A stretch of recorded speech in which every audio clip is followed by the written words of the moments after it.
এই বাংলাদেশকে সংস্কারের মাধ্যমে পরিবর্তন করতে হবে এবং এই পরিবর্তনের পথে প্রধান বাধা হয়ে দাঁড়িয়েছে বর্তমান বাংলাদেশের সরকার। বিএনপির সরকার বাধা হয়ে দাঁড়িয়েছে, সেটা সকলের মুখ থেকে এসেছে। আমরা শহীদ পরিবারদেরকে মনে করি বাংলাদেশের জনগণের সম্পদ। তারা জুলাই যোদ্ধারা বাংলাদেশের জনগণকে প্রতিনিধিত্ব করে। আমরা শহীদ পরিবার এবং জুলাই যোদ্ধাদের নিয়ে কোনো রাজনীতি কখনোই করতে চাই নাই, কখনোই করব না। কিন্তু জুলাই যোদ্ধাদেরকে বর্তমান সরকার বিএনপি তারা নানাভাবে ব্যবহার করার চেষ্টা করছে।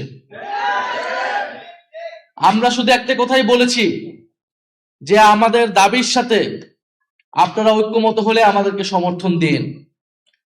আমরা বলেছি বাংলাদেশে গণতন্ত্র প্রতিষ্ঠা হতে হবে, কথা বলার স্বাধীনতা থাকতে হবে, বৈষম্য দূর করতে হবে, আধিপত্যবাদ থেকে মুক্ত করে বাংলাদেশকে স্বাধীন এবং সার্বভৌম রাষ্ট্র হিসেবে আত্মপ্রকাশ করতে হবে, বাংলাদেশের অর্থনীতির উন্নয়ন করতে হবে, দুর্নীতি এবং লুটপাটের বিচার করতে হবে। তারা সকল আন্দোলনের সুবিধাভোগী ছিল, সকল আন্দোলনের সুবিধা নিয়েছে, কিন্তু কোনো আন্দোলন, কোনো গণ আন্দোলনের তারা প্রতিশ্রুতি কখনোই রক্ষা করে নাই। ইতিহাস এটাই বলে।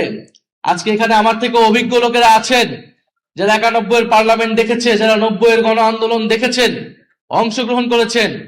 90-এর গণ আন্দোলনের পরে এই বিএনপি সরকার ক্ষমতায় ছিল, কিন্তু তারা সেই 90-এর গণ অভ্যুত্থানের 3 দলের জোটের যে রূপরেখা তৈরি হয়েছিল সেই রূপরেখাকে তারা অস্বীকার করেছিল।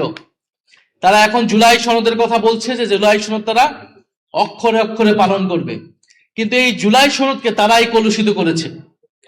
এই জুলাই সনদের তারা প্রত্যেকটা জায়গায় তারা লিখেছে, জোর করে সেই সময় ঐক্যমত কমিশনকে দিয়ে লিখিয়ে নিয়েছিল যে যেই দল ক্ষমতা আসবে সেই দল তার ইশতেহার অনুযায়ী সংস্কার করবে।